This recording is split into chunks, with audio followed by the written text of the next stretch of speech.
Hi, Joshua. It's so amazing to see you. I wish I could give you the biggest hug. We'll just do a big virtual hug. Big virtual hug. Yeah. Yes. Thank you so much for being on the call. I am so excited because today's topic that you and I both will dive deep to is a topic that almost every person struggles through at any point of our lives. And it's like this big dragon that needs to be conquered, and it's usually hidden. And it's a psychological addiction and this big, powerful draw to the partners that are either unavailable, unsafe, or incompatible with our core values, but they don't appear to be so, and they're incredibly seductive. Hmm. But for people who don't know you, maybe you can share about who you are, the work that you've done on yourself as a man, Hmm. and like your journey from a boy, lost boy, to an evolved man. Hmm. Okay. Wow, it's been a long journey, and I'm still on the journey. I think it maybe went from a boy to a prince.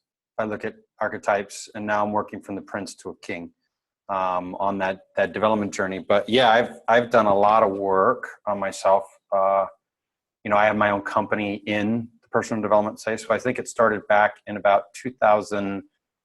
2000 is when I first read my first self-development book, and it opened me up, and I got obsessed with materials, content, constantly wanting to get better, develop on myself. I think a big point came when I went to Tony Robbins. I listened to him as a kid. My dad used to play him as a kid, and I always wanted to be better and have high standards. And I had a company that I started in the personal development space. So it was actually in the personal development space. And I took my team to Tony Robbins, and it super powerful. And then my company was focused on patterning, really. I mean, that's what we were studying is patterns, how we're affected from a child. So I spent 2 years immersed in that environment, working with shamans, healers, more on the spiritual side, I'd say. Shamans, healers, energy work, working on the emotional body and how that affects the physical body, patterning of our parents and our childhood. Then my journey led through a lot of death and transformation, and learning to heal through a lot of forgiveness work. So doing a lot of that to work through myself and develop and become better. So if I looked at myself, I'd say I'm a lifelong student of personal development. I'm obsessed with it. I probably spent $20,000-$30,000 on courses, everything from business courses to relationship courses to any type of course out there. And I have really high standards, as I'd say my thing. I'm an entrepreneur, so I'm a go, work really hard, really grateful and happy with where I'm at in my life. But it's taken a lot of work to break through my financial walls, to grow and get better, my career goals and mindset and belief systems to grow and get better, my body and my health and my fitness. And now I feel like I'm finally working. I've done a lot of work in the past, but it was like in stages. Yeah. Now I think I'm doing some of the biggest patterns. I know you mentioned the topic of today's call is the woman in the bottle. And I think that really hits the nail on the head. A lot of that's been unconscious for me, but that's been pretty much, you look at my relationships, a lot of that woman in a bottle energy. And I will say, as I'm becoming more conscious and aware of it, me as well. Yeah. So, as I see I'm attracted to women in a bottle, I've been unavailable. I've been available and unsafe to my partners just as much because my focus was on business and things that I needed to handle just as much as I'm realizing partners are unavailable. So it's been a powerful journey. It's been a long ride, and I'm grateful for it. And I'm excited for each day that I continue to learn and get better and have more compassion for me and, really be out there in the world. So I think this topic is so relevant because as I'm uncovering it, I realize it's everyone. I mean, literally probably every male I know just about, probably almost every female I know just about, this is affected. So it's probably the biggest pattern I see. So I'm really glad you're touching on this, and it's really an important topic, and it's a process. I will say I've learned a lot. I'm moving in a great direction, but it's still a process of moving and owning it and having to look within and do the work. It's hard. It's a challenge, but it's worth it. So yeah, it's a little bit of background, quick summary of my background and where I'm at now. That's powerful. It's really powerful. For the people who, they just hear this term woman in the bottle, I would love to hear your summary Like imagine you had to describe it to a man. Let's take a man listener first. How would you describe it? Who is the woman in a bottle? Yeah, woman in a bottle. Well, you know, one more step back. The thing I did forget to mention too, I actually worked with Tony. So I said I did a lot of the spiritual stuff. Then in addition to spiritual, I did a lot of the hard other side of it, more grounded, more realistic. And I was a speaker and trainer for Tony for 2 years. I went to about 12 of his events. And so I just also want to say, I spent a lot of time working and developing on myself and immersed like 100% for, I'd say, 5 or 6 years. I was in the industry, just working and developing on myself. So it's another side note to mention. I'm not just learning. I was really immersed in it. So anyways. And you by Tony, you mean Tony Robbins, for people who listen. Tony Robbins. Yeah. So Tony Robbins. Yeah. Mm-hmm. So, okay. So woman in a bottle. My definition of woman in a bottle would be a woman that appears, there's chemistry, there's connection, there's something that's there that's attractive to me. But as I go deeper, she's unavailable. So she's either, as you mentioned, unsafe, meaning she's wanting to date and see other people, whether open and honest about it or not open and honest about it. Mm-hmm. Or she's just a little emotionally shut down. So 1 minute she's open, she's vibrant, we start to connect and go deeper. The next minute she's distant. I can't connect. I can't reach her. And so it creates some sort of drama or something where the feeling that I'm chasing or trying to prove myself or trying something versus just being naturally authentic and grounded in who I am, I have to prove something. And even no matter how much I prove, there's no way to get them. It's like they're trapped in the bottle, would be my experience of it. And it's a very much push-pull dynamic. It's 1 minute you have them, the next minute you don't type of energy.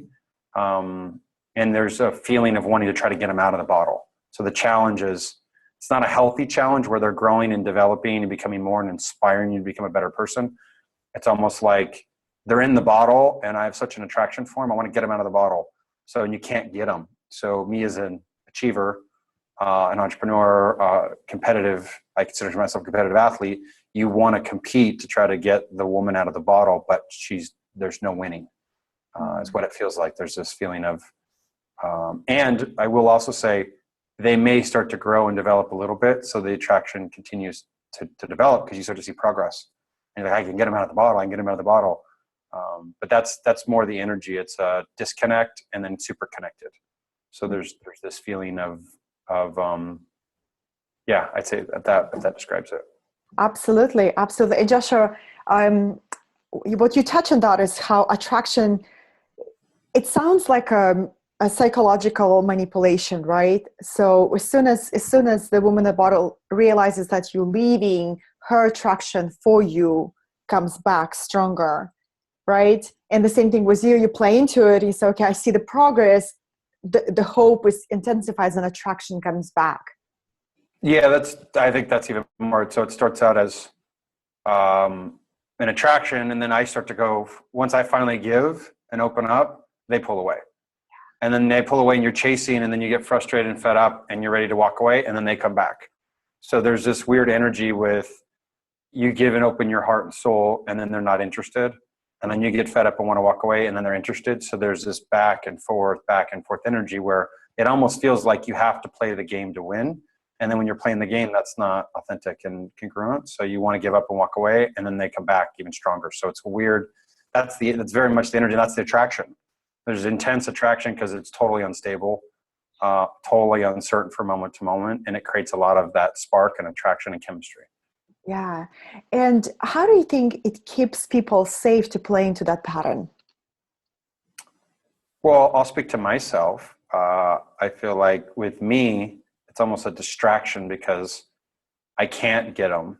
So it's a challenge. Like, okay, if I were to get them, it keeps me safe from actually having to choose my partner and find a partner who's open, available, and more long-term commitment. I think it kind of keeps it safe. Like, oh, okay, well, I can stay distracted over here, focus all my energy on trying to win this. Or I'll say the flip. As me and a man in a bottle, I'd say, because I own it as well myself. I see myself a lot of times non-committal. I'm there, I'm playful, I'm present, but I'm not present. But I don't necessarily end things, is what I've observed when I've been in that space, where one moment it's kind of like, oh yeah, this is fun, and I'm open, and the next minute something comes up and I'm distant and pulled away. So I'll see with me, it's because I'm not wanting to create the space for the partner that I'm ready for. And so I settle for connection in the moment, and then it doesn't serve them and it doesn't serve me. So I see, so it's settling for connection versus the deepest love, because it's hard to tell somebody no. And I will say, on the parts when I've been on the flip, I do feel love. I feel like I'm in love, and I'm like, I'll fight for love, and I'm in this fighting energy. And I notice the flip side on the other side too. When I'm the guy in the bottle, I'll notice somebody keeps coming, and I appreciate their perseverance, and that some of those qualities are attractive.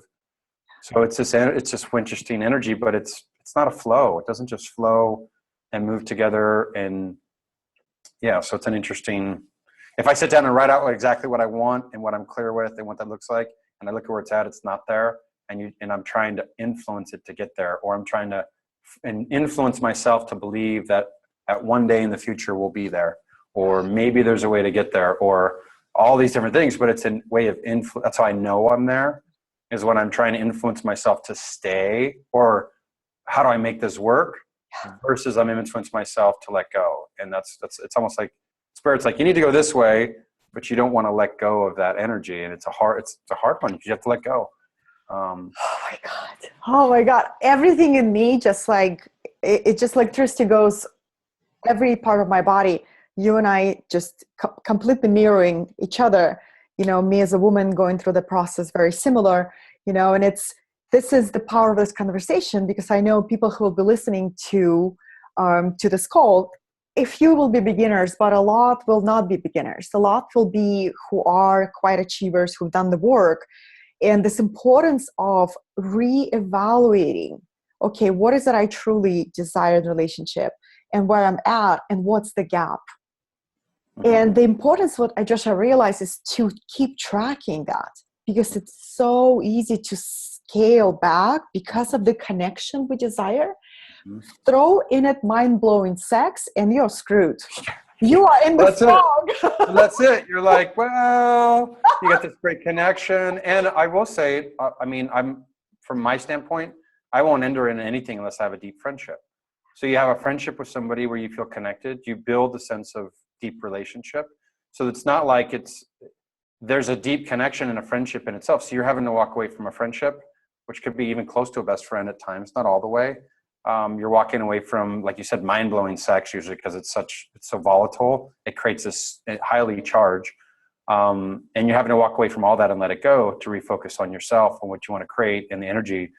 And it's challenging. I will say it's challenging. And I've observed my process from the recognition of the pattern, which I will say going through your course was super powerful. And again, the high level of quality men that you attracted to your course, working together with them and realizing a lot of us have the same patterns, the same energy. And that's why I say I'm realizing more and more, a lot of my friends, men, even very strong, dominant, powerful, masculine men, have the same challenge. And I'll also say the same for women. Sometimes I've observed it doesn't always come out till marriage, which is interesting. Sometimes after marriage, or sometimes a big life event like a miscarriage or something that happens in the relationship creates it. But I will say I'm observing this patterned energy, which is what it feels like in general is one of the partners is not willing to do the work on themselves. And so because of that block, it creates a block. And here's what I'll also say is a reflection. If they're not willing to do the work, it means we're not willing to do the work on some level, or we wouldn't be attracted to that energy. So very much so what I'm realizing through this is I have, there's more work to do on loving myself, on being more present in a man, on focusing more on my purpose. And I will say something I'm also learning is the rigidness, which is interesting. I feel like I tend to be black or white, and I know we're similar, so I go to one extreme to the next. What I'm practicing now is how do I let go of that rigid definition and practice being present in the moment. And I feel like that charge drives me forth the directions, and that's what creates confusion.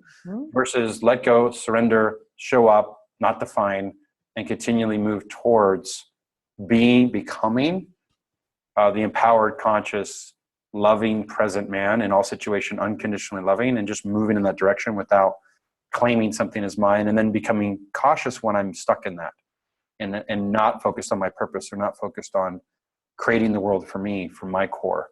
But I'll say it's a huge pattern, and it stems back to our parents, and it stems back to a lot of times what we saw as a child growing up, and unconscious stuff that happened from 0 to 7 that we're still attracted to. And I will say this is interesting. I had a friend say, well, we're attracted to what we're attracted to. It's not going to change. So there's also some limiting beliefs, I think, within that, like, okay, well, I can't change. This is how I'm made. This is how I'm forced. And what I believe to be true is it's all in divine timing. It's all part of God's plan or the universe's plan, surrendering to something greater than us. And this is learning lessons to learn, to love ourselves deeply, to demand what we will. And I'll say, I know in another area, like financially, in order to break through financially, I had to do a lot of the same work where I had to value myself enough. I had to love myself enough. I had to demand, I had to have I had to know where I wanted. A lot of times I didn't even know what I wanted and what the goal was. So I would settle for job after job or something to fill the space, or a scarcity or lack mindset versus an abundant mindset of letting everything go, of trusting in something greater than us to take care of it. Like you look at, this creator, this nature, the plants grow every day. I mean, like the trees provide air for us and oxygen. There's such a greater force that serves us. So I think me getting out of the control, surrender, and allowing is one piece, but it's hard because you want to control. I've noticed the same thing with my career in that area of, again, getting out of my own way to surrender to what is. So my intuition tells me this is the same process I'm going through to here, is becoming conscious of the pattern, recognizing the pattern, fighting the pattern because I want it to stay. It's almost like we're like, I don't want it to go. I want to capture it. Oh, I see this and I have to let go, but I don't want to go. It's the letting go of attachment is, I say, that the most challenging. The idea that we have of attachment in our mind of what something's supposed to be, and surrendering into what we have. And I'll say what helped me the most in other areas is death. A lot of my work is facing death in other areas that I'm passionate about, and realizing if I died tomorrow, would it all have mattered? And for me, that's what helped me get over career. I had this big goal and this big dream and I was like, what if I never make it there? Was I present in the moment? And so I think finding a little bit more balance of how do we love ourselves so much? How do we find so much connection and love within ourselves and the work that we're doing in the world, that we don't necessarily need that other connection to replace it. And I think that's where I'm at right now. It's like I'm getting connection from this and it feels so good. And yeah, like the sex is mind-blowing and connection more on those aspects, but what's something I could get that would make me feel even more alive, more empowered, more aligned with my purpose and what I'm here for. And allowing that process to unfold, I think, is a big one for me. I can be rigid and say, this is where I'm going, this is where it's going to be. And I try to control it. And I find I have to learn more lessons when I do that versus surrendering to my process. Say, okay, this is the direction I need to head. God or the universe give me support and courage to take a step closer to that each day. Having a close circle of friends like yourself and a coach like yourself, so that when stuff comes up, to be able to share and not feel judgment. I want to honor you for that. Being able to share, here's where I need to head to. And you're like, all right, I support you. And then I fall back into a pattern and still supporting me and saying, I honor your process. And that makes me feel comfortable to continue to share and to learn and to honor my process. So yeah, there's a lot of pattern there. And I see it in a lot of different people in different ways. A lot of women don't realize it. I see them emotionally shut down, even in relationships they love. They're 1 minute they're alive and open. The next minute something happens and they shut down and they distract themselves and they get their love from their children, or they get the love from someone else and they cut their partner out. I see it with men where they distract themselves with work. They distract themselves with something else. There's something they have to resolve in themselves. And because of it, it's cutting themselves off intimately, emotionally from their partner. And because of it, they distance themselves, create stories. And so I think that's the pattern. The pattern is, are we truly open and authentic and real and transparent with our entire lives with the person that's supposed to be closest to us? And do they honor us in our journey, whatever that is, authentically? Or do we feel like there's stuff we have to hide from them, which creates separation? And then that hidden separation, we're hiding it from ourselves. It's only ourselves we're doing it with. But that's the pattern I see. I see a lot of people talk about relationships and they're like, oh, this person lives a separate life. And this person lives a separate life. And I see all this, I feel like that stems from them not loving and accepting themselves for who they really are and afraid to share that with their partner and afraid of losing. And instead, this segmented life, which doesn't serve either partner, And so anyways, I would say this is probably the biggest pattern I see of both men and women that are in a bottle, because they don't love a part of themselves, as I feel like the core is. And they're ashamed to share it with their partner. Instead, they just live this other aspect or don't face it. So I don't know, there's a lot of angles it could go, but as I learn more about it, I'm seeing it just in so many different couples as they open up. So Yeah, I'm glad it's working sharing it.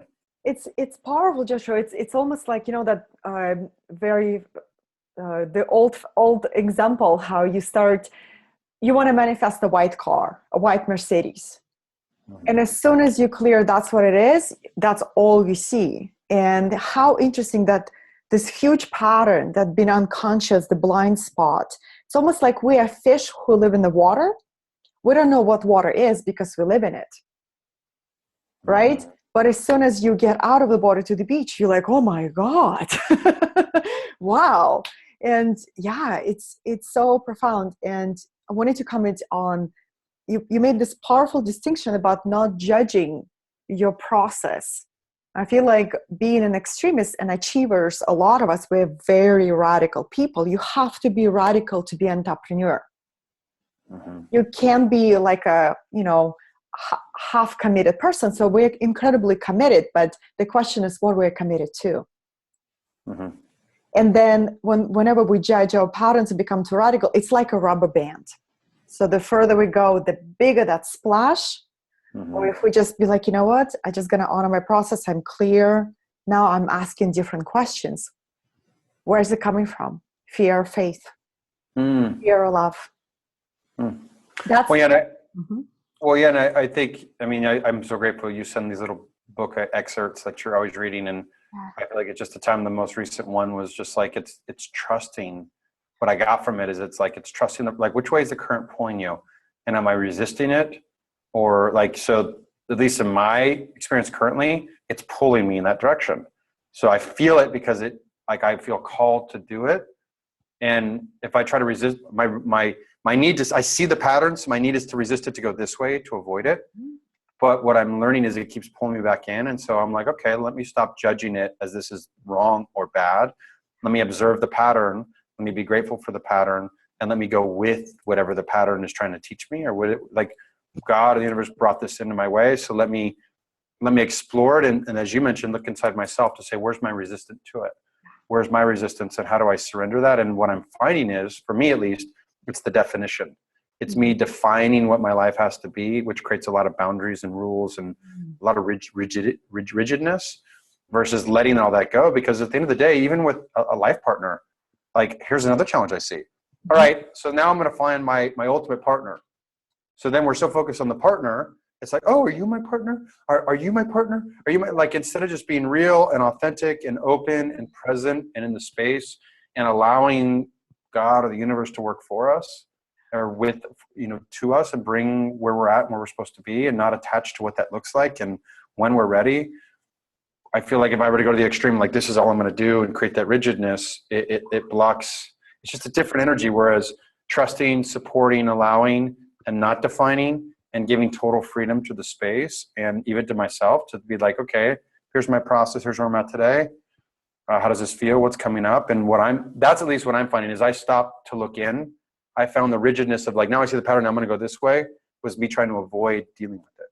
Wow. It was like, oh, well, I'm going to go this extreme because I don't want to deal with this. So this didn't work. Now this one, and this didn't work. Now this one. And it's like the solving, instead of going all right, let me go within and sit in this and be with this and allow myself to see where the resistance is to me. And what I'm finding is, as I shift the resistance in me and I learn to be okay with it, I'm learning that shifting, the energy of what was pulling me is shifting. And I ultimately feel the ideal partnership I've always dreamed of is every day you prove to yourself, you prove to your partner you want them. There's no, I got you. And I feel like that's one of the common mistakes people make as partners is a lot of relationships, they hold back who they really are until they get the ring. I hear this with a lot of men specifically. I don't know the experience with women, but a lot of men is once we got married, everything changed. And I feel like there's this need to be like, oh, I want a partner so bad, or I want a marriage so much that I'm going to hold back who I really am until I have the partner. And then once they have them, they're like, okay, now I can be whoever I really am. And the challenge is now there are these different people, or they don't have to work. So I think they have that partner. And so what I'm observing is, how do you create this open space where it allows you to prove to those that come in your space, communicate, first of all, where we're at, what we need, observe how people show up. And it's also teaching me, just because somebody doesn't show up that initially, doesn't necessarily mean they don't get it. Have I done a good job communicating me and where I'm at? And so not just like, you're right, you're wrong, you're right, you're wrong, which is what I used to do. Like, oh, here's what I want.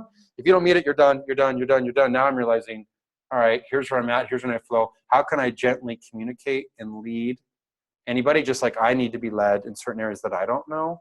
And how do I love myself enough to be gentle on myself and reflect that back to anyone who shows up in my life? And so I'm finding, how can I learn to be authentically present now with who I really am and okay with that, and love myself enough to open up to be there, and in that place create that same vibration or space where somebody feels safe and comfortable enough to be themselves before you enter that next stage of partnership, where it's like, all right, we naturally know who each other is authentically. There's no rules. There's no boundaries. Like, let's just be me and let's just be you and communicate where we're at. And if we can find a way to match that, great. If we can't, no. But it takes, I found myself in the past wanting the rigidness of like controlling, oh, this is what we want. This is what exclusive means. So this is what it needs to mean. This is what you need to do to respect me. And it creates all this rigidness and boundaries. And then is somebody really being authentic? Or are they like, oh, I don't want to lose that partner, so I'm going to be this person for that partner? At some point, that's bound to crash. So it's like, how do we start to practice? Again, for me, at least, this is my journey, being as authentic as I can. I'm a gentleman. I believe in chivalry. I believe in flowers and making a woman feel amazing and beautiful and doing epic experiences. I call myself a master moment maker. So I'm always thinking like, who are they? Where are they at? What do they like? What do they enjoy? What's a new experience I could create together and create surprises and fun things and make this woman feel amazing, like a queen. And at times I've had, you do that as a man, and a woman that hasn't fully done the work to appreciate it, maybe love herself, doesn't appreciate that like she should. And so the tendency is to shut down and say, okay, I'm not going to do that. And I'm like, no, like, how do I be that? That's who I am. Naturally, I'm always going to be that way around any type of space that I go to. Instead, how do I practice? Here's the challenge. I noticed that would mean rules for me before. Oh, okay, if I'm giving this to you and I'm opening up this sacred part of me, you have to treat me with this sacred part of you. And That's conditional. It's conditional. Yes. Horse trading. It was trade. I was trading my sacredness for you to give me. And the new process is, who am I regardless? With nobody like unconditional love is you love somebody unconditionally. And how do I show up unconditionally being me, whatever that is, whether I'm put them on a pedestal, whether I'm grouchy sometimes, whether I have some jealousy surface or whatever those aspects of me, how do I love all those and be clear, confident, and present enough with myself to love them? And when they come up, look at them, communicate through them, and own them, I guess, is really this own my dark and my light. That's what this process is. Instead of wanting to control somebody else, coming back to myself constantly and saying, who am I? How can I love more of myself? And I will say a big part of it is when you get stuck, investing in coaches. I mean, it just is. I mean, investing, working with you, investing, working with Daryl, investing, working with, you've recommended like 3 or 4 different coaches, and I just keep using them all. And like each step of the journey, I get clear on who I am, and I get clear on where I'm at, and I see where I'm resistant. Like I even I'll notice in your relationship course, in my experience of a woman in a bottle, I was super resistant to do the work. And I had to look at that finally. I'm like, why am I so resistant to, I'm in the classes, I had the exercises, and I was resistant to do it. And I was like, wow, I'm resistant because I think it'll shift the energy, and I wasn't ready to let go of it yet.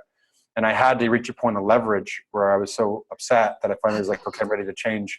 Let me pull everything back up. Let me do the work. Let me start to create non-negotiables, boundaries, clarity. And then I went to the place of, all right, it's that definition again. I noticed once I got it, I was like, definition. And then the pattern was like, no, you've done this for years and this doesn't serve you. So now it's time to face it and move through it and like sit in it. It's the same. I feel like it's the same with death. It's the only analogy I can think of, and I know really well. When we lose somebody really close to us and they die, it's so painful to deal with that our tendency is to run or to numb or to do something else with that energy, not to feel it. And what I've learned from studying so much is that the only way through it is through it.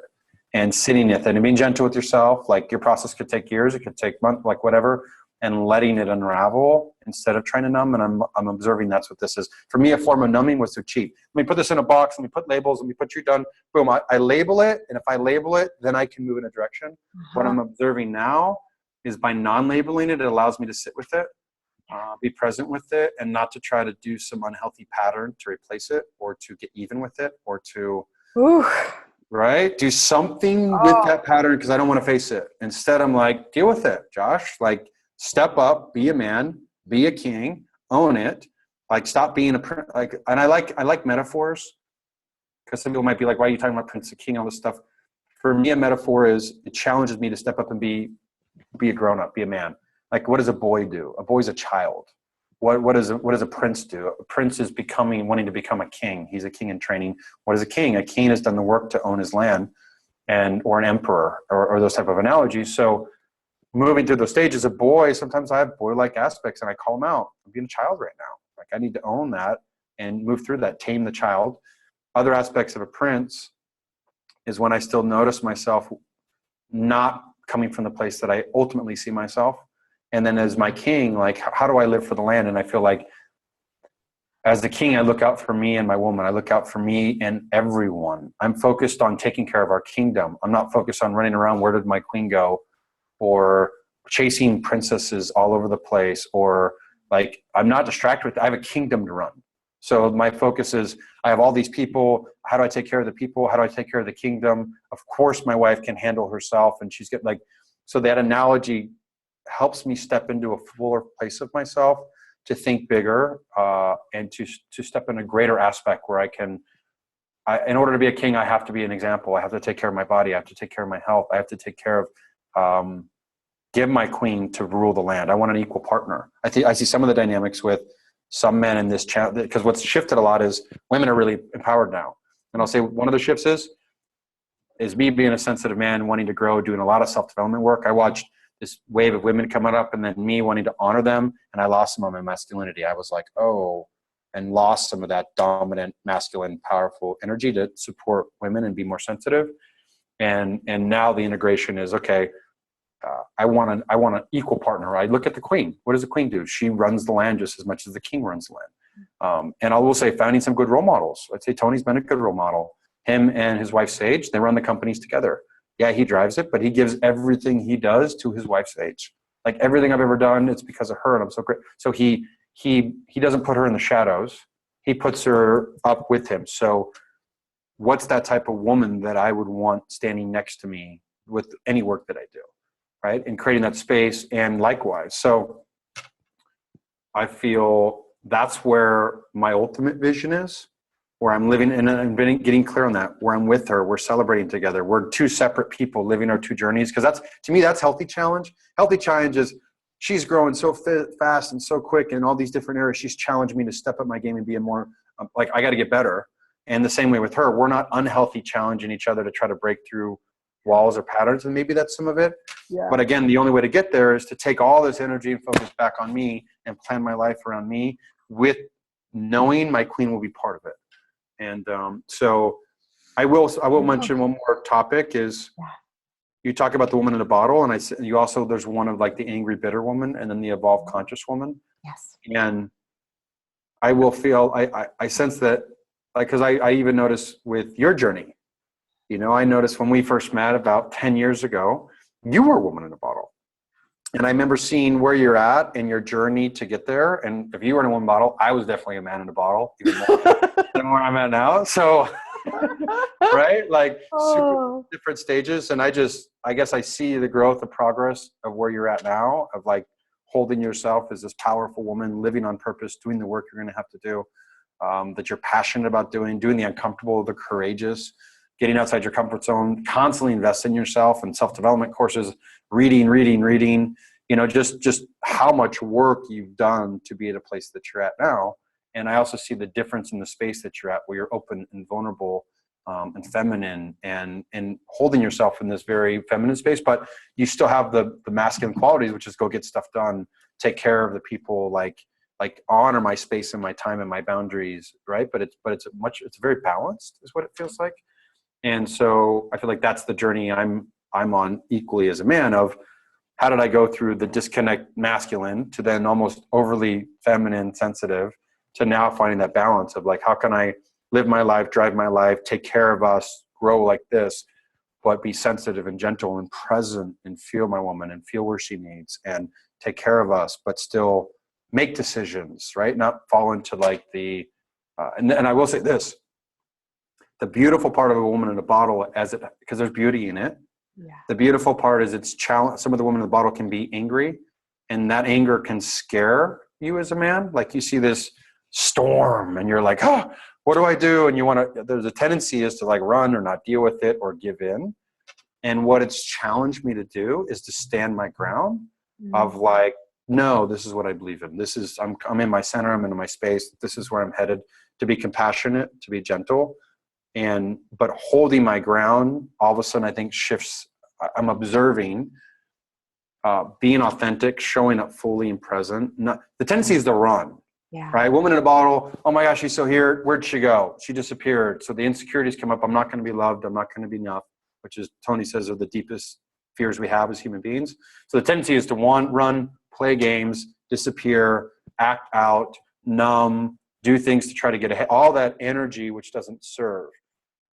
To me, what takes true courage and strength is to reach inside and to get clear where we're at and stand in our strength and our power and our authenticity and get clear with, hey, here's who I see you. Here's your ultimate potential. Here's where I see my ultimate potential. And to communicate that and to stand in that fire, and not run away, but to be gentle, but to be strong, but to be firm. And so I feel for the people that are in that, it's not running. It's not saying, hey, you're in the wrong place, you need to run and necessarily create another space. It's how do you love yourself enough to stand in it and to communicate where you're at clearly and openly and authentically, and to challenge your partner as you challenge yourself to become more fully, to love yourself more. And I feel like this is just where I'm at now. It could change again next week, but the process I'm learning is, I feel like God, what do they say? God brings people into our life, or the universe, for a moment, a lifetime. That energy, if you're challenging yourself to grow and you're standing strong, and because I don't want to walk away and hide my heart again. That's what I don't want to do. So even though it's challenging, even though it's uncomfortable, I want to stand open, firm, proud, masculine, dominant. Like I want to own my king now in the space, and I feel like that'll create the space to somebody and live my purpose. Live as if I'm already my king without defining it. Right. So that's the lesson I'm at now, without defining this or that or this and that, or I only wait for none of that. I'm going to live my life right now. I'm going to show up fully. If somebody's in my space, I'm going to honor them like a queen, like she's my queen. I'm going to give her the space to do whatever she needs and honor that. And I'm going to keep living my life. And it'll either keep keeping her, is the way I see it, or the energy will shift. And so I don't need to define anything. I just need to define, for me, who I am and what my vision is, and how I need to be the best possible man that I can be, and how I can be even more chivalrous and more loving. And I think it'll either drive somebody further away, like, oh, they're not ready to deal with it. Like, oh my gosh, it's too much. I'm throwing things at them. I'm hiding, I'm running away, and they're still showing up stronger. They'll just keep running and be further away, or it'll shift, and they'll be ready to say, man, this is so beautiful, vibrant. I have to shift. I feel called to shift. And so, because I know there's probably some people watching that are been in a 20-year marriage or 10-year marriage, and they have a family, and they're with the woman in a bottle, or it's a woman watching and she's with a man in a bottle, and they're sitting there in this challenging place saying, do I walk away? And what I feel in my heart is, I feel like anybody has the chance to change. It's not our job to change them, first and foremost. It's our job to change ourselves. It's our job to look into ourselves, and we don't learn anything unless we do it through experience. So it's having the compassion and patience to create the space for us to change. And as we said, as I honor my process, I now have the space to honor somebody else's process. And now, instead of going, like for me, it was like, oh, dating someone that wanted to date and be open and date other people, to me was like a boundary or non-negotiable. And me working through it to be like, wow, okay, if that's the process she has to learn, and how do I create enough space for her to learn that? And how do I love myself enough to still stand up just as strong, just as vibrant, just as chivalrous, just as loving in that space, which feels to me like a area I don't want to cross. And create that space, and then live my life. And so to me, it was like yes or no. And like I had all this drama I had to deal with, but now the space that I'm in, I feel much more at peace, and I'm at peace in the same space. So the space didn't change. I created all these boundaries and created yes or no. And, she said no. And I still felt like I needed to heal it, which is interesting. Okay. I'm a very big, honor my word, congruent with what I'm saying. So it was challenging for me to feel like I failed and didn't honor that. But also honor my process of like, this is what it needs to do. And that's why I'm saying now that I feel like I'm doing the work, I'm reading, I'm studying, I'm taking courses, I'm doing everything I can to build myself, to grow, to create that. But I'm also allowing myself to go through the process. And I feel like with it, the non-definition, to me, at least in the moment, that's where it leads. And all I can do is control me and how I show up and who I am in the world and how I love openly and strongly and fiercely, and how I step more and more to being the king that I'm here to be and live my life on purpose and committed. And I'm going to become more radiant. I'm going to start living that way. And I feel like the right queen or woman, she may be a princess who's learning how to be a queen, will either be like, oh my gosh, this is inspiring me. And I'm willing to step up and grow and change and develop. And to me, ideally, that would be the ultimate relationship, because we all have to do the work. I mean, it's been 10 years. You and I have been doing a lot of work. There's still a lot more.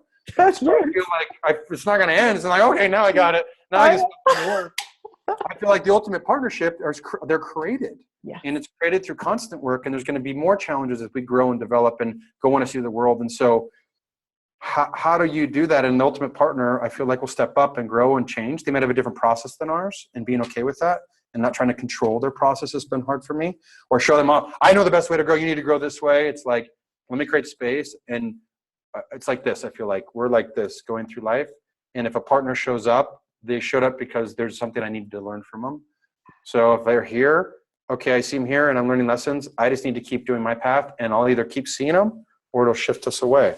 And I feel like I'm giving that to my creator. I'm surrendering me, which is different because I've always been such a like, I'm going to go choose what I want and create what I want.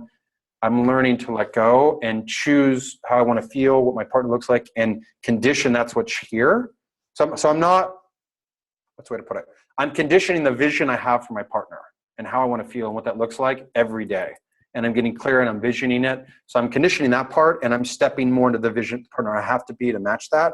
But I'm not putting those conditions on somebody who's in my life now. Yes. Oh, right.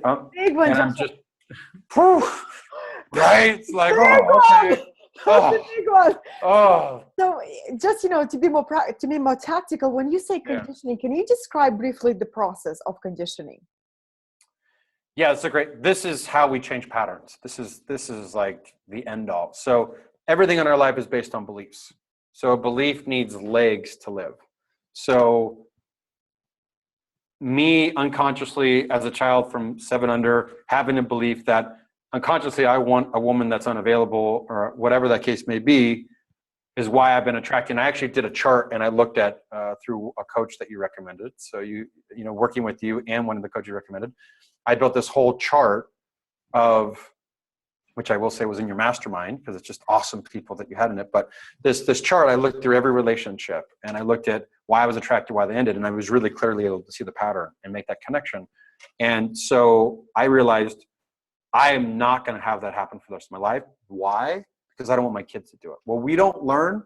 We pass on to our kids to learn because it's still trying to teach us. It's like, oh, well, you didn't learn it. You didn't do the work. So patterning, now your kids are going to teach you. And now their kids are going to teach you. And until somebody says enough, I'm going to fix this now, and I'm going to do the work, and I'm going to have the courage to face it. And it's uncomfortable, and it's hard, and it sucks, and it's painful, and we have to deal with grief.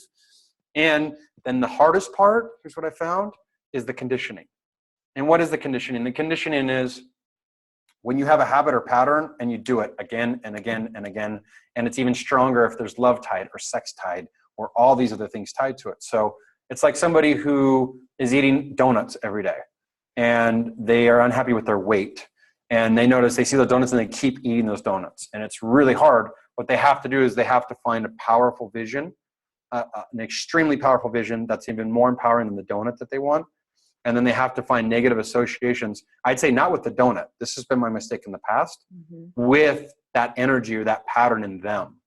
And so every time they feel like they want a donut, they have to right then think of the negative part of the donut that they don't want and think of the vision, and they have to replace it with something that's going to serve them better. So I'll give an example. In this past relationship that I was dealing with, I did all this stuff about her, and I made it about her why she wasn't the right candidate. So as I grew and evolved, what I realized was, no, it's not about her. It's about what is the ultimate vision of the partner I want. I took that and I created incantations, which are daily incantations that I read. For example, one of them is, I surround myself, I attract queens who adore me, honor me, love me, and challenge me to be at my highest potential. Right? It's an affirmation incantation. I say it every day. I vision it. I have another one I say, I'm so grateful to God and the universe for bringing me a greater life and a greater love than I could have ever imagined. So what I'm doing is I'm conditioning every day something to come to me. And I have another one that I say I'm a passionate, loving, powerful, empowered, gentle, compassionate, present king living in alignment with my highest potential. So I use these incantations. I say them every day. And part of that is I'm conditioning my mind and do it. I take a walk. So I do exercise. I take a walk, and then I envision the life that I want. And I'm conditioning my mind every day, my subconscious. This is what it looks like. This is what it looks like. This is what it looks like. And when I notice myself an unhealthy pattern, I replace it with that healthy pattern. So for example, I'll give you another side one. For me to be at my highest potential, one of them is my body. One of them is my body is my ultimate sculpture. I have a belief that I'm conditioning this because my body hasn't been there in the past. But I realize as my ultimate king, I vision it like a king. A lot of kings are like shredded, and they're always sword fighting, and they're protecting their, like, I have to be the example for my family, and I have to be the example for my woman. And if I want my queen, she's going to be like the most amazing woman I've ever met. I have to be a king. I have to be like the ultimate partner, which to me, I honor my body so much. It's my sculpture. Like this vehicle is like life. It allows us to see and to smell and to hear. Like this is God to me. This is my temple.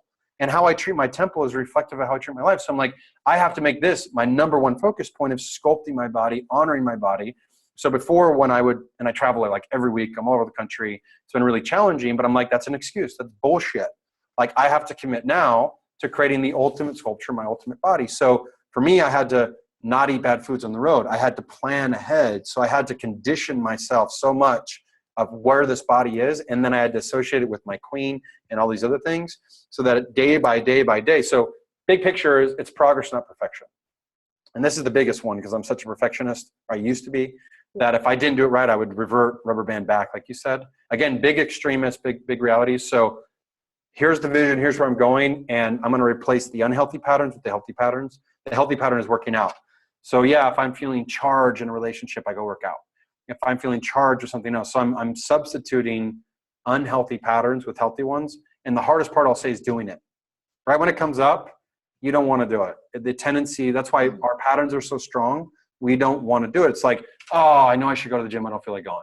All you got to do is get up, go for a walk. And if you do it again and again and again, you recondition the pattern. But I'll tell you this, guess what? Most people aren't going to have the life they want. They're not going to have the body they want. They're not going to have the relationship they want because they're not willing to do the work. And I'll say the hardest part is the conditioning their patterns. And I'll tell you, it's not hard. It's just doing it every day. Yeah. And when you fall off one day, you do it the next day. And there's a book called The Slight Edge that says, here's life. Here's the little things you got to do each day that take you in this trajectory. Here's the little things that you just didn't do, and it takes you in this trajectory. So you're either growing or dying. So if you don't get up and do them, you're not going to have them. So most people aren't willing to do the work. And because they're not willing to invest in the right coaching or invest in themselves or do daily practice of conditioning the effort, like sit down, decide what they want. That's a big one. Most people won't even decide. They don't even know. I don't know. It's a story. No, sit down right now, decide. This is what I want. This is who I want in a partner. What is your dream? What would be like, and if you don't know, go start finding couples. That's what I did. I was like, I don't even know. And I started seeing couples. I'm like, man, that's what I want. I want the couple who's like, they're both in great shape. They both are like entrepreneurs and they're both super independent and are successful, both independent, maybe same business, maybe separate, but like they're intelligent, they're independent, they're in great shape. Like I see a man who's chivalrous for his woman. I could tell just how he loves her. He adores her and he's happy to adore her in public. She feels like his queen and a woman who adores his king. Like she's elegant and beautiful, but she still owns enough of her feminine essence that men, here's what I'll see. And I'll say I notice a strong challenge for women that I see, and it must be really challenging, is learning that sexual power and learning like what is my sexual energy that's my power, or feminine energy and that balance. So I'll say as a guy, guys know really quickly if a woman's uses her sexual energy to get them, right, to bring men in. A lot of times you want that sexual energy, but you don't see that as your queen. You see that as, I want to play with her too. I can play with her too.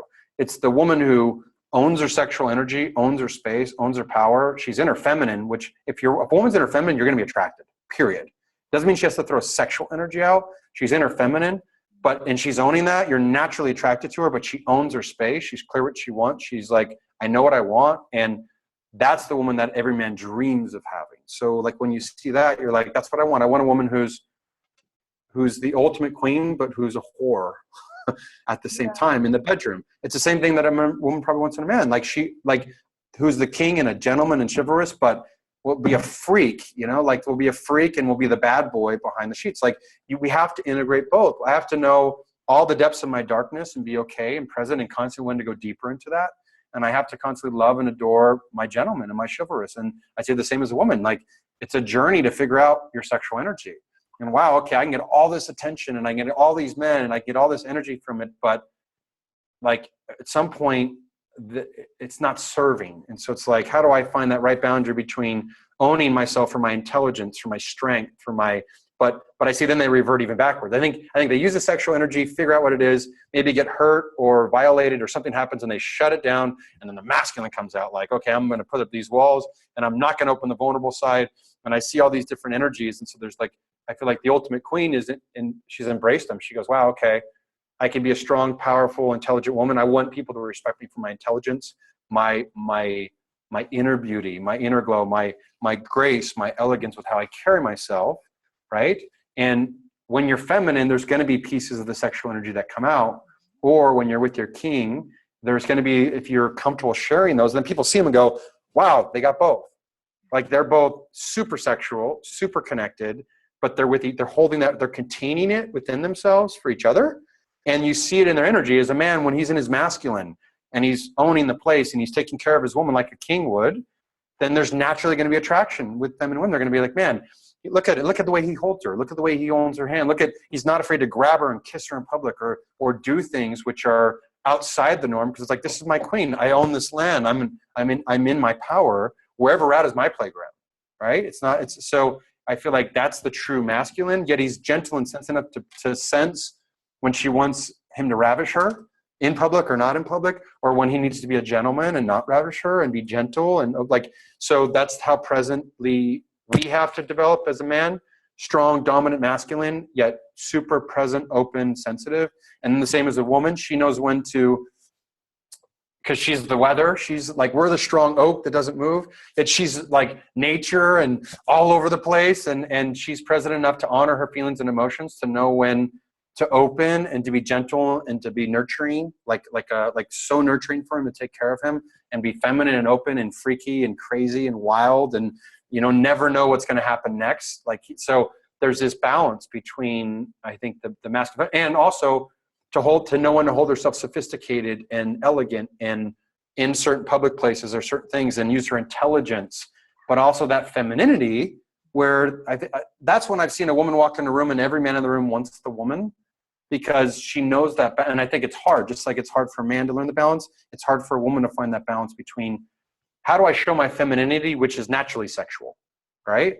And when you see that, you can almost see in a character where they're at, but not use that as a tool to bring it. So it's an interesting line. I know it's kind of off topic, but no, it's I feel like that's as we work our way out of the bottle and we work our way up to the empowered.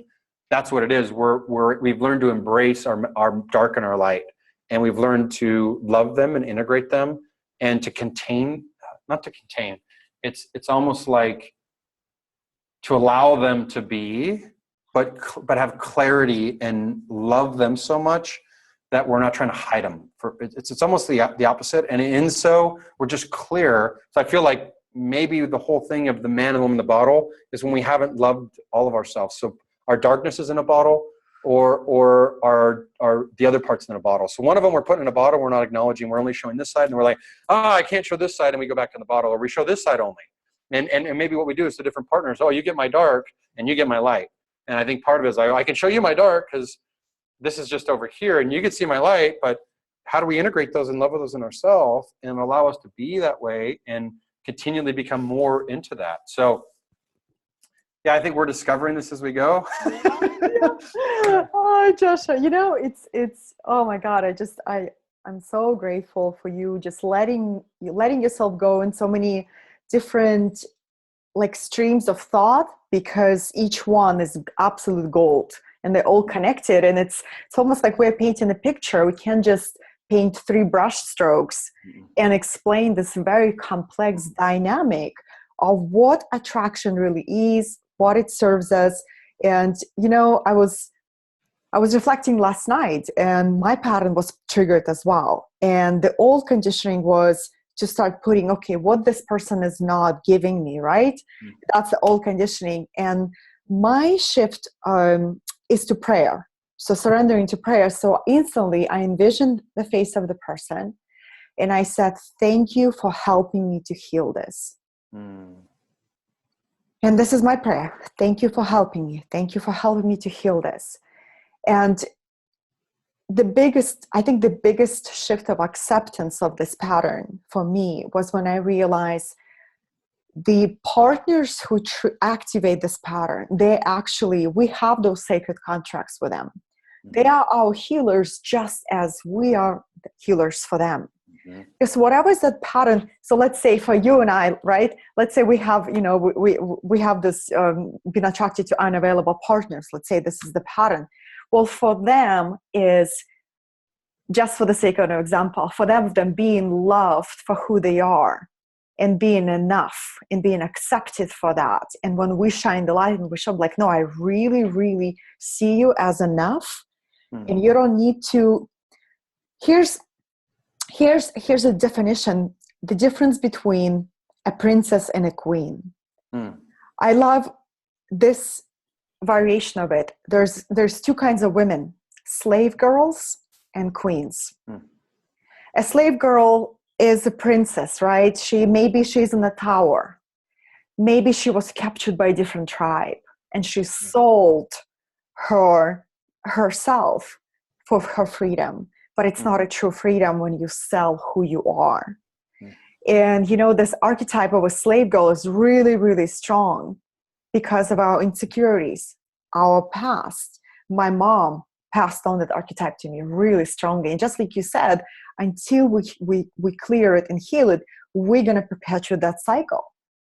And, when you ask yourself that question, you say, wow, this is what's happening. So we have insecurity, the past, and the pop culture. You look at that, it's like a 3-head monster that triggers this pattern. And the journey from a slave girl to a queen doesn't need to be rescued. She knows how to hold the sword. She knows how to fight the demons. She knows how to take care of the people.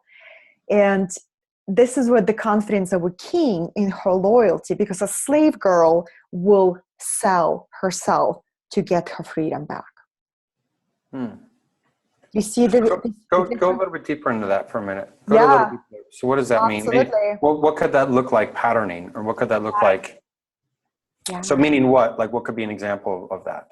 What's the biggest fear for a man considering the loyalty is on the same level of priorities as unconditional love?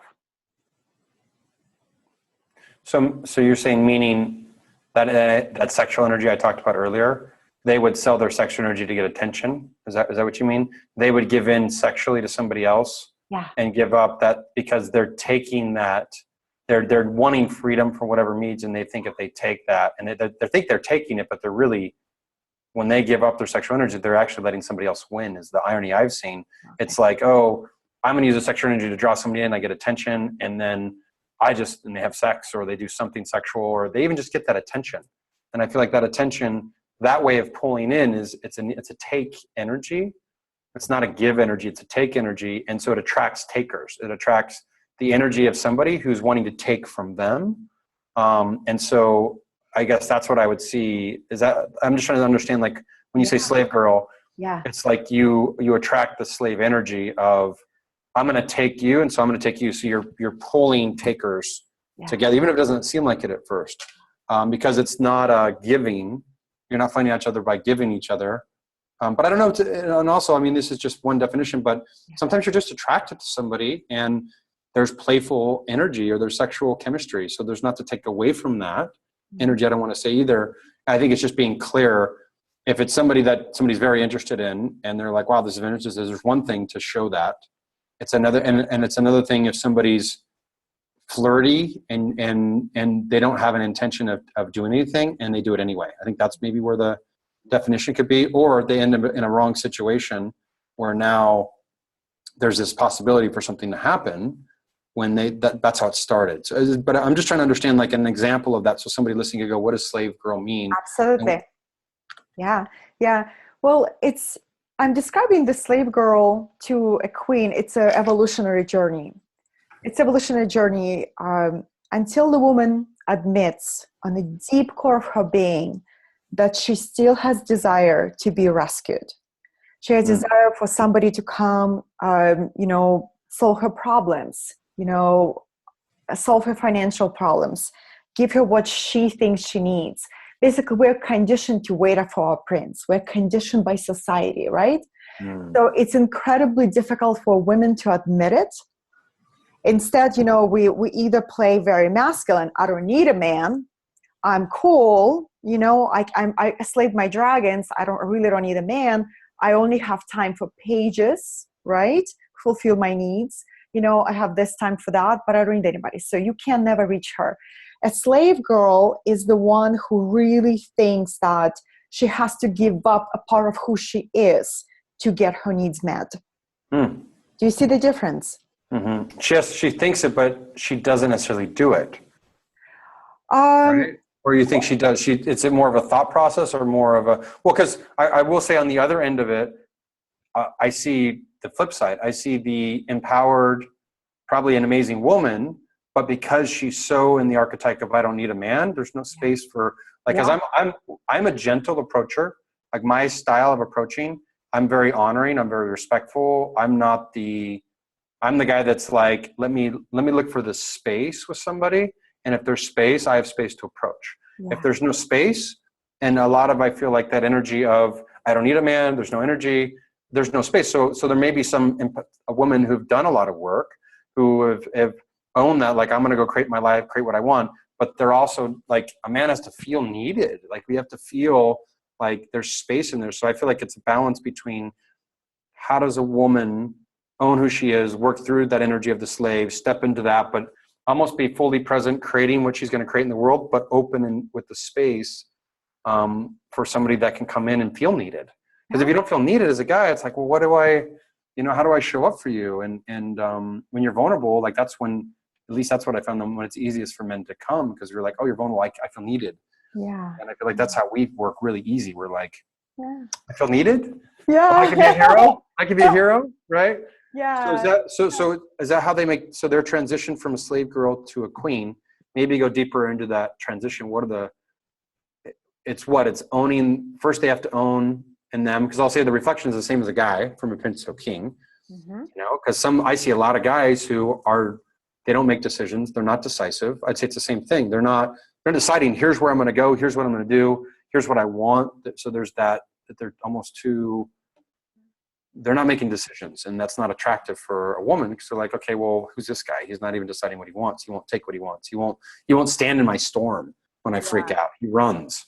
Yeah. So what would you say that step is to step into their queen or to move towards that direction? Are there certain steps? Are there certain things they have to do? Or is there an analogy? Yeah, we due to the time we have, we won't be able to in all the steps, but I'd like to paint the process, Okay. When you are talking about a man being needed, I absolutely 100% agree with you. And it's incredible dance between the masculine, which is giving and bringing in and moving the flow, and the feminine is receiving. The difference between a slave girl and a queen is this one. Queen is gracious about receiving. Queen is gracious. Imagine the queen at her court. Imagine visitors from different lands come to seek her counsel. they usually bring a gift.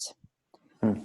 Through the history of time, you know, no one would show up in front of the king or queen without some kind of offering.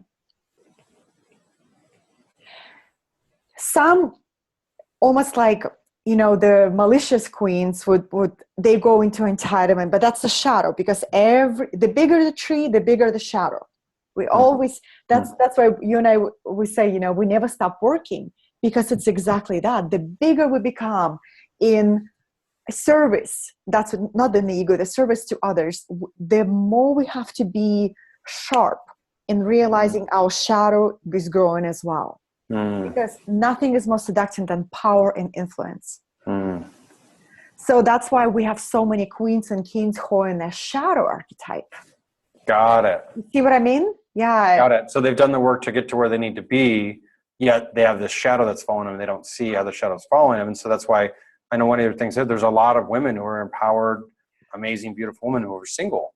And they're like, why can't? And that's part of that work too. There's this shadow following them. And same with men. You know, I think that's where we've looked at it. Like, okay, I'm like, I've done all this work. Yeah. You know what? How come I'm not just finding, you know, but I think that's it. It's like, now I'm realizing I have a lot of work to do on my shadow, and a lot of gentleness and lovingness. That's a powerful reflection though. I like that analogy of like, I liked what you said. A queen is graceful to receive. Receive in the sense of gifts, anything. And if you can receive, it means you can give too. Absolutely. Absolutely. And there is no trade. Like, that's why the slave girl and the queen, it's a very polarizing metaphor, and that's the reason I'm using it, because it rings true. A slave girl is all about transaction. I've played that slave girl for so long, because you are a slave girl when you people please. You're a slave girl when you shut up and you don't own your voice.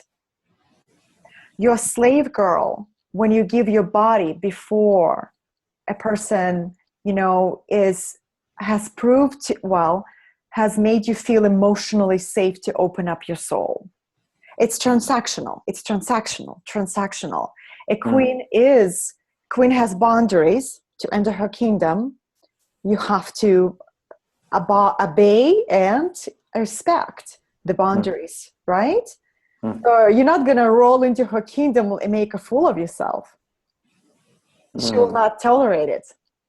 See the difference? Yeah. And the same thing, like, Joshua, that was also very powerful for me when you said, how come we've done all this work and we're so incredible, where is the partner? Well, part of it's twofold answer. Part of it, we're in training. And, you know, when, let's say, I am in my kingdom and my king has to leave for a year in the battle, until I know the value of training and patience and keeping my loyalty, you see, that I won't be able to meet those demands of our sacred contract, right? That requires a lot of us, of that spiritual deep wisdom. And the second part of it, how many kings in the ratio wise, kings comparing to the peasants, or the workers, or the soldiers, or the pages. The ratio is supposed to be quite uneven. So there's a lot fewer options available. But exactly, but that's the wisdom of surrendering and trust and cultivating that guidance, because this is not up to us to choose. You know, it's almost like, Joshua, it's so interesting how those royal families have been formed through the history. Has a king ever chose his queen? Not so much. It was a higher wisdom. Do you see what I mean? Wow, that's powerful. That's really powerful. That means it's truly letting go. And that's usually what you hear, the stories. It wasn't planned. It wasn't searching. And that's why I think the big part of practicing now is you can't be looking, because that also gives that boundary that it's not here. So again, it's practicing. It is here. And it's where I think that's the process of falling in love with the body. That's what the biggest lessons I've learned is the body's always here for us. A lot of times we feel lonely, but there's my soul and there's my body. And how do I develop such a sacred, loving connection with my body that I'm like, that's the love. That's the love and the fun and the playtime and the journey is this respect and this love and this admiration for yourself, where life is fun and you're living life for us. And who can I be more of in the world? How can I give more in the world? And in that place, you surrender it. I mean, that's really the nail. I like that analogy a lot. Like it's arranged. It's already arranged. It's arranged. Yes.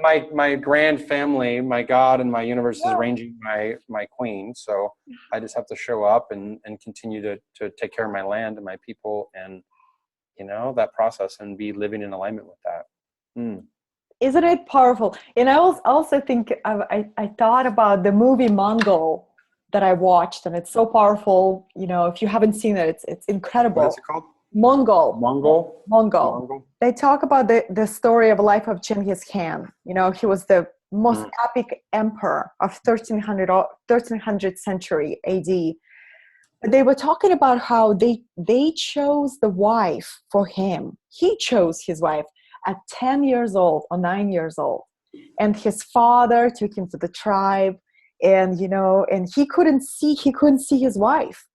He had to wear a cover for his eyes. Can you imagine? Yeah, and his father gave him guidelines what to look for in a woman. And because men are so visual, he covered his eyes and he said, "This is the guideline. This is how you choose a woman." And with that movie, he said, "You have to choose a woman who has strong legs.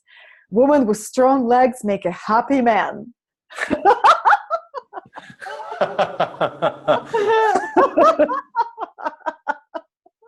This is epic, right? But I thought it was really wise how this archetypal arrangement of, okay, if you are this royal family, meaning, let's translate it, if you are a leader, you answer the call, because the call is being offered to anybody. We're not talking about a spiritual elitist here. I just want to make sure everyone is clear on the call.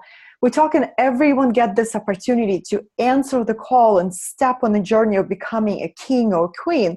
Not everyone is willing to do the work. Not everyone is willing to put 10 years wandering in the desert, fighting your demons and, being surrendered to the ground in your blood and sweat and desolation.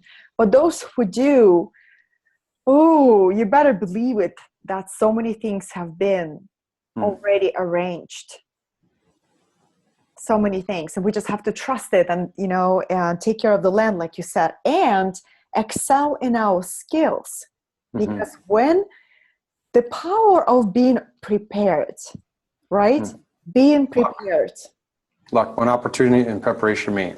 Yeah. I remember when you won the job for Tony Robbins, and you said, I got this. You had that confidence, and you're like, but it wasn't just wishful thinking, like, I got this. You put everything on the line and you studied and you were prepared, because you only got one chance. You only got one chance. And this is what I feel, Joshua, when we do this work. And this is the reason why when people tell me, I don't have time to study religion, I don't have time to prepare, I know they're not the client for me. Because I work with people who understand that the only time that you have is now. And you might have only one chance when that opportunity comes. And you're a fool not to be ready for it. Well,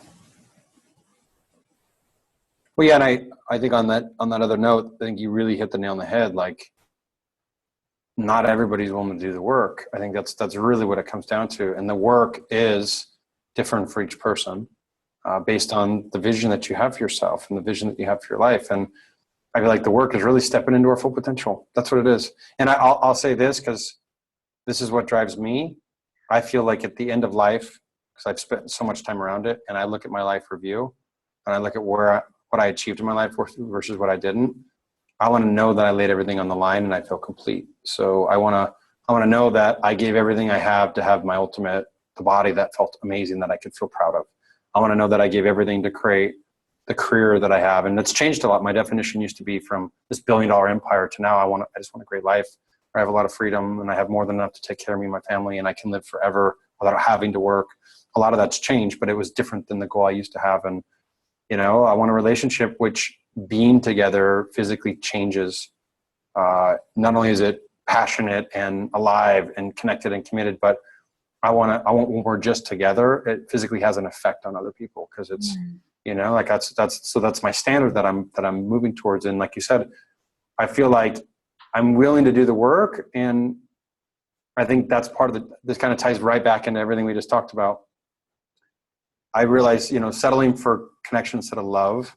I'm also realizing sometimes maybe this is what I've more recently come to. Maybe this is God or the universe's way of saying, hey, you may still have some time left. And this connection right now, and you may not, it may show up tomorrow. Like there's no process in it, but me surrendering to this is like, oh, maybe I brought you this connection right now while you do the work, to support you and to support your growth and to support where you're at. So I've always been more in the past of like very rigid thought processes. And as I shift into this new one and allowing and letting go and trusting something greater, I feel like maybe life is working for us. And maybe it's just giving us just what we need at just the right times, and it'll shift when it's supposed to. And, so how do we just trust? I think that's the biggest thing. Trust that there's something that makes our heart beat every day, that makes our lungs move, that we're learning a lesson. It's sculpting us into who we need to be based on the vision that we have. It's like, I feel like it's like, this is the vision for my life. And it's like, really? You sure you want that vision? That's a pretty bold vision. If you want to get here, I'm going to have to take you like on this whole crazy journey to get you there. And you're going to have to go through a lot of pain. And you're like, yeah, that's what I want. And it's like, all right, here we go. And then we get like down this drop road and we're like, this isn't, I can't see out of the forest to see that it's taking me here. But I feel like the universe or God and everything else it's creating is like, you're right on path. You're right on the journey. Like, why are you resisting where you're at? And so again, every lesson I've learned in personal development brings me back down to how do we trust more, have more faith, continue to do the work. So you're not settling. It's a difference between, I know there's a big distinction. Settling is when you're miserable and you don't do anything to change it and you keep accepting it. I feel like the difference is when you're doing the work and you're investing in yourself and you're trying, I don't use trying, you're taking all the steps to break through, and then you're present enough and connected enough to your creator and your highest self to observe where the flow is. And if you're doing all the work, but it keeps flowing you in this direction, you're supposed to be in that direction. If I'm doing all the work and it shifts me, then I'm supposed to shift. So I feel like that's the dance between, at least my training with Tony is like, find out what you want and create enough leverage and break through and go in that direction. And to me, my spiritual side, which is like the trusting in something greater than us and trusting that there's already a plan, is more the Tao Te Ching type of work, Tao Te Ching. And like, life is perfect the way it is. And this dance between the two. And I feel like the way to know is if I'm doing the work, if I'm reading the content, if I'm investing in myself and I'm constantly working on becoming better and more as my ultimate king and getting clear on the vision and conditioning myself daily to be there, and it's still pulling something into my direction and that's what's in front of me, then I'm still supposed to be here. Right? So that's how we know. Like if I wasn't doing the work and if I was sitting at home and I was running and I was hiding and I was numbing and I'm doing all these things, which I will say, if you do that a little bit, don't judge it, just accept it. You might have moments when you numb. You might have moments when you can't deal because it's intense. Be okay, be patient, love yourself.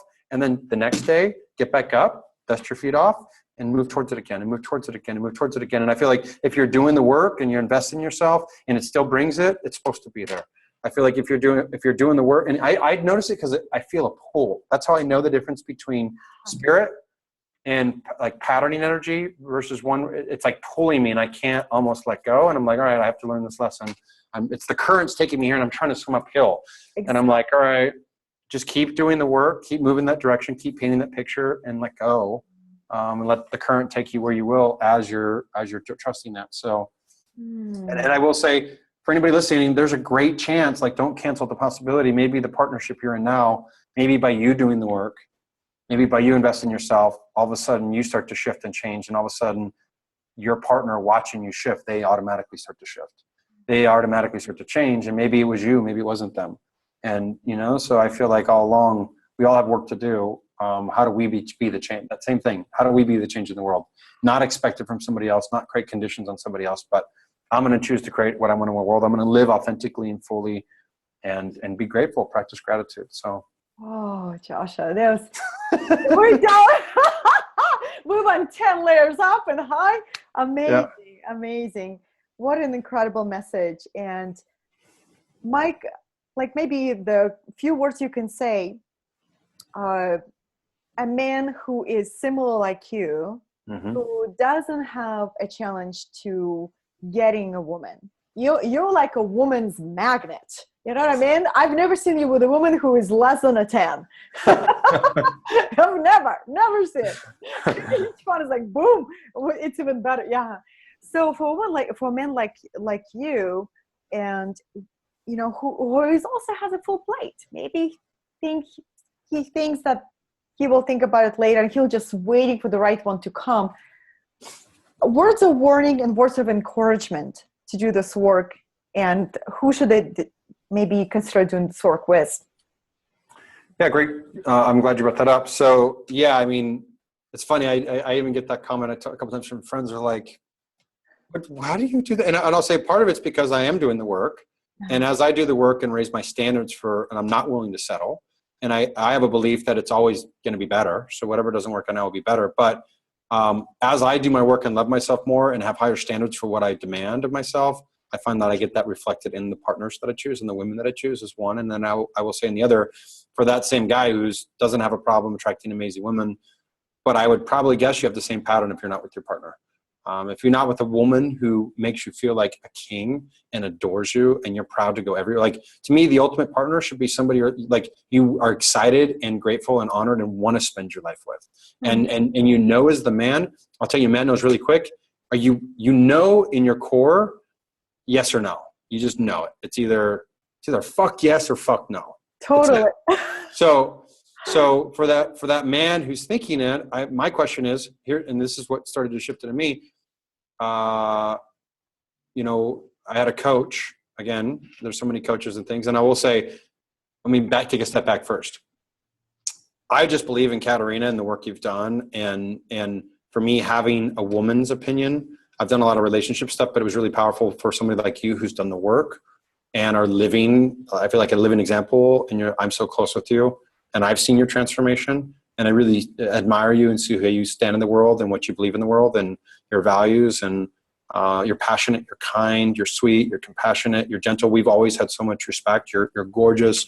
You stand in this really powerful goddess nature, but you're very strong in your convictions and beliefs. And you have so much courage and you're willing to look at yourself and do the work. So anything that you recommend, I value you so much. I'm always down with. So I feel like your relationship course was the first step that I was into. And at the time I thought I'm good. Honestly, I thought I'm attracting beautiful women. I got my career on track. I got these things. And through doing that course, what it showed me is I have a lot of work to do that I didn't realize that I hadn't done. And it also started to make me realize that I was settling in some areas of my life. And I didn't have what I thought. And I had to look at those negative beliefs.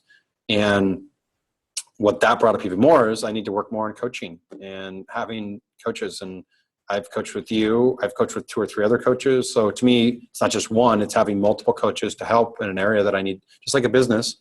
And I remember somebody said, hey, in business, like I'll fly all over the country, even if something's not concrete, if something's not there and I think I can do it, I'll fly all over the country. I'll do whatever it takes to make it happen. Like I'll take risks that are crazy. I'll go all in on projects. And it was like, so in this area of your life, in business and entrepreneurship, you'll take risks times 10 or times 100 or times 1,000 in the chance of what you're creating. You've been really successful in it. Yet in the area of relationship, why are you settling? And it was just something that showed up to me as like, wow, like why aren't I taking that same type of extreme risk? Why aren't I taking that same type of all in, whatever it takes to consume information, to consume content, to do whatever course I need to do whatever I need to do to have that type of ultimate relationship. And I feel like for me, I like challenge, and that challenging question really showed me, I'm like, wow, I haven't been playing full out. And that made me look within myself to realize if I don't do it, I don't know. And everybody's different. For me, it's kids. I want a family at some point. I don't want to pass this pattern on to my kids. I want them to have a great example of what the ultimate partnership could be like. And that's my leverage for me. And in addition, I have high standards. I want a life. They say the ultimate, when you have a partner, you get to share life with. And don't get me wrong, my life's really fun right now. I'm traveling all over the world. I'm doing all these cool things. But to me, what would make it better? What would make life even more enjoyable, more fulfilling? more amazing is sharing that experience with somebody else. And for me in the past was, I didn't fully think I could find an ultimate partner who would challenge me. Or I got this from at some course.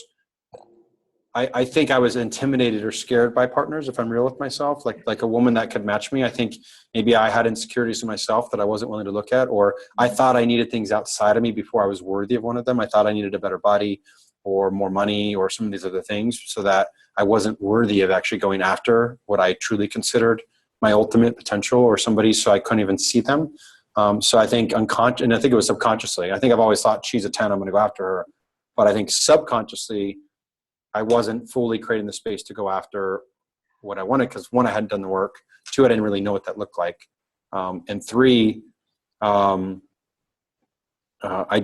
think now, for whatever reason, is the right timing. Because I think, and also will say this, for a lot of men, I feel like getting the foundation in place is really critical, and some of those components. And I was always chasing a dream much bigger than I thought I could accomplish, and I never knew when that was going to happen. And once I changed that and realized I could be there now, and now that I've seen a lot of my good friends are extremely successful, and I see the women.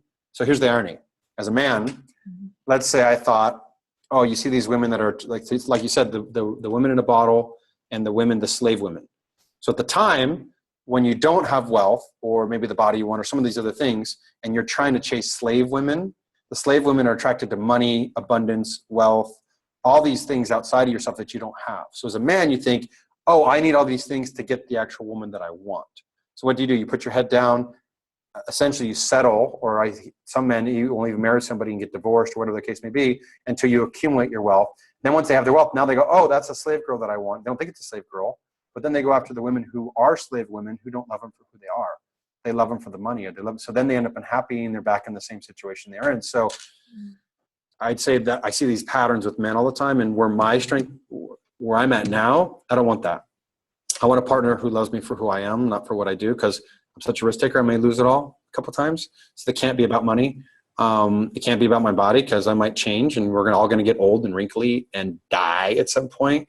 So I have to love somebody who'll be there for me no matter what I go through. And I want somebody that I'm so connected to their core, to their soul. They inspire me so much as a person, and I'm so attracted that when we get old and wrinkly together, I'm not chasing women half my age, because I'm investing in the wrong thing. I see that happen quite a bit. Like, oh, I'm going to do my wealth, and I'm going to marry that younger, because what the pattern is they didn't believe, they were hurt really bad, or they didn't actually think they could find an ultimate partner. So they're settling for connection and somebody who's physically attractive, and they cut off that ability. And so they're lonely, and they're getting their needs met from their friends, their business, their work.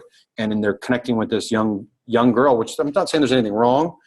That's another place people can live, and some can be really happy, and that's good. For me, I want a partner that I can spend the rest of my life with. I can be happy. I can have more fun than I could have myself. All the wealth and abundance and travel and excitement, I can share it with somebody, and I can grow. I want somebody who's so excited about growth and is doing just as much work as I am, that they're going to constantly challenge me for life to grow in areas I never dreamed I could grow. They're going to challenge me to grow. In turn, they're going to challenge the shit out of me to become a better man, to become even stronger, to work more in my body, to get more creative, to create new businesses. So my ultimate belief is the right partner will allow me to be at my full potential. I have to be willing to go there first. And if I'm at my full potential and going towards there, and a partner's going at full potential, what we'll create together, to me, it's the less than 1%. So my ultimate vision is to actualize my highest potential in this lifetime, to give back more, to leave a legacy like I could have never imagined. And not just what I create, maybe wealth-wise or abundance-wise or impact-wise, but how I live my life. How I live my journey is I want to leave the world a better place. And I feel like the ultimate way of doing it is to have a partner who's challenging me to be my highest potential, and I'm challenging them, because we're truly impacting life. Because I feel like it's like the butterfly effect and consciousness. As we grow, as I grow and get more compassionate, more loving, I feel like it affects humanity. I really do. As my partner grows and becomes more loving. And I truly feel our ultimate role is to love ourselves. That's really why we're here. And I feel like the only way, and maybe there's other ways of doing it, I don't want to take away from it, but I guess the ultimate form of doing it, because there's so much challenge with a partner, is a partner that reflects that back and will constantly allow me to love myself even more and allow myself to be even more in my full potential. So I feel like that's why I'm committed to the process. That's why, to anybody looking at it, there's another level. There's another level. Like whatever it is, whatever your story is bullshit. It's a story. It's some bullshit story. You have the chance no matter where you're at, whether you already have the money, you don't have the money, whether you have the body, you don't have the body. If you're not living the life, there is a possibility of a life that you're going to have. Like, just imagine what it would be like with somebody who's like amazing and there's some story. I know that's what it is. It's a story. You're saying, I live in this city and there's nobody I can find, or there's some story you're telling yourself that's not serving you, or all the women that want in there is money, or there's some bullshit story you've told yourself that's not serving you and it's keeping you stuck and you're settling from connection, from something physical or something whatever, but you're not fully fulfilled. And to me, I guarantee you in your business or your practice, some other area of your life, your body, whatever it is, you're not willing to settle. And so you commit to it daily, you grow, you do whatever it takes to get there. Give yourself the gift and give it to you emotionally. Give yourself the gift and give it to you as a relationship. And I know, Katerina is by far the best way to go to get that done, because she lives her truth. She gives you a woman's perspective, which is, and not only that, but I feel like the people you listen to their perspectives, you got to be really critical of who they are. And are they willing to tell their faults is a big deal to me. Are they willing to tell their mistakes? Are they willing to be transparent with where they're at? But have they done the work, and are they doing the work? And have they created the network of people to support you? Because, sometimes it takes a network. Sometimes it takes a community to help you. So I'd highly recommend anybody in that spot that's wanting the next level, definitely work with Katerina, do the relationship program. Even more than that, I would recommend she spend some time with you. Fly out, spend a couple of days with her. Sometimes just spending the time. I know every time I have, she transforms my diet. She raises my standard with my health, for my body. And you find it's connected. I'm like, wow, I haven't been taking care of my body. I've been working. I've been a workaholic or whatever it is. And it's almost like she creates the space. She's so nurturing, to nurture you, hold that space, challenge you. She'll challenge you for what you want. And but you got to be, I'll just tell you this, you got to be willing to do the work. You got to be willing to invest in yourself. You got to be willing, like you deserve it enough to invest in yourself to create it. You deserve it enough to do the work to create it, and she'll lead you to where you need to be. So I'm honored and grateful to call you a good friend, a mentor, a coach, and a soul sister. Thank you, Joshua. Thank you. And I'm so looking forward to the next retreat. You come spend a couple immersion days with me. And me too. It's a joy to nurture you. Exactly. I'm glad you highlighted. It's one of my favorite things to do. I love it. I feel so nurtured always. I leave there going like, oh, I'm so nurtured. Like I think the last time it happened to be randomly, but it was so nurtured. I was like, I feel like I've slept in a retreat for a week, so. Yeah, you left with herbs and supplements. Yeah. Oh, yeah. It's funny. Oh, my goodness. Well, I know you had a long day of travel. Thank you for being here. This has been incredible, absolutely incredible. I'm so excited about the ripples of transformation that have already been set in motion by you showing up so raw, so real, and just really owning every part of it. And taking people on a journey. I feel like you're taking people on a journey, and me myself. And what a beautiful realization that the more we resist, the more it persists. And that if we dance with what's unresolved and let it unravel, and loving what is, and say to the person who triggers you the most, thank you for helping me heal this. Yeah. Thank you so much. I hope to get you back on another of those interviews. Yes. Thank you, Josh. I'm always here for you. Yes. Thank you, Katerina. Yes, you're welcome. Bye. Okay.